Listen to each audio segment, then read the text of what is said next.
Assalamualaikum warahmatullahi wabarakatuh. Perkenalkan, nama saya Miftah Lusnah, dosen tetap Prodi Fisika Fakultas Saintek UIN Sumatera Utara Medan.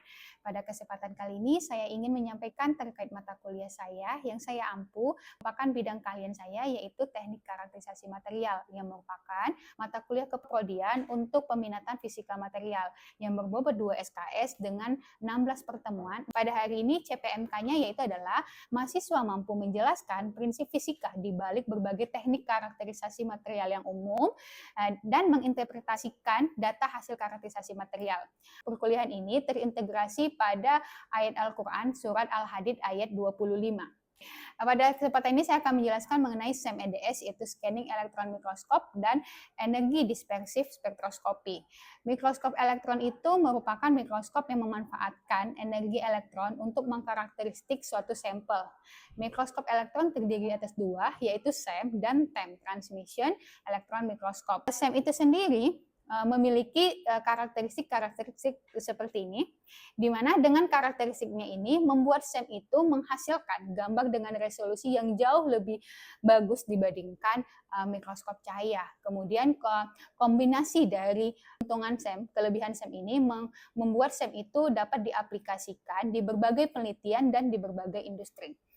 Ada 4 fungsi utama dari SEM. Yang pertama adalah topografi, kedua morfologi, yang ketiga informasi kristalografi, yang terakhir adalah untuk mengetahui komposisi suatu material. SEM dapat bekerja pada material yang konduktif karena harus ada elektron pantulan. Jadi jika material ini tidak konduktif, maka material harus dilapisin oleh lapisan tipis logam. Biasanya adalah lapisan emas.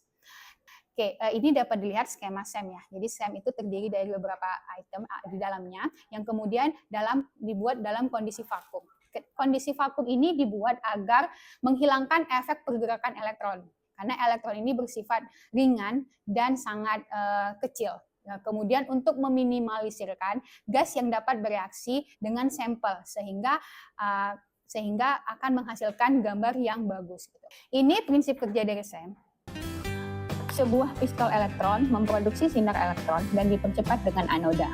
Lensa magnetik memfokuskan elektron menuju ke sampel. Sinar elektron yang terfokus memindai ke seluruh sampel dengan diarahkan oleh koil pemindai.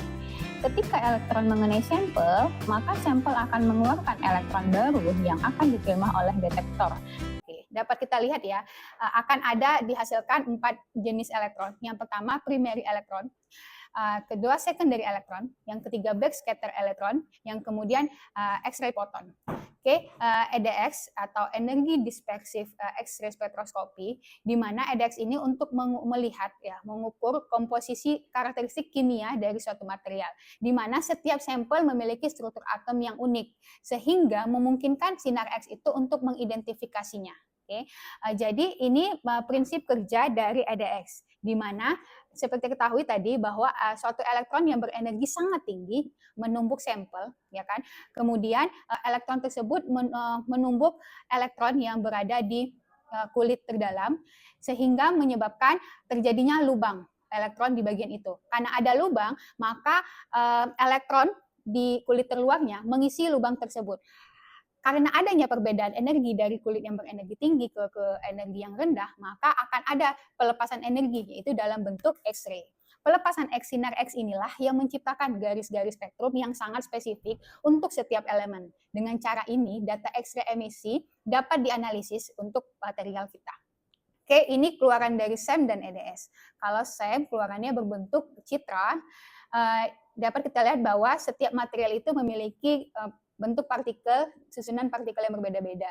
Dan ini akan mempengaruhi sifat dari material itu. Ya, kemudian EDX keluarannya adalah grafik, ya kan, merupakan unsur yang terdapat pada sampel.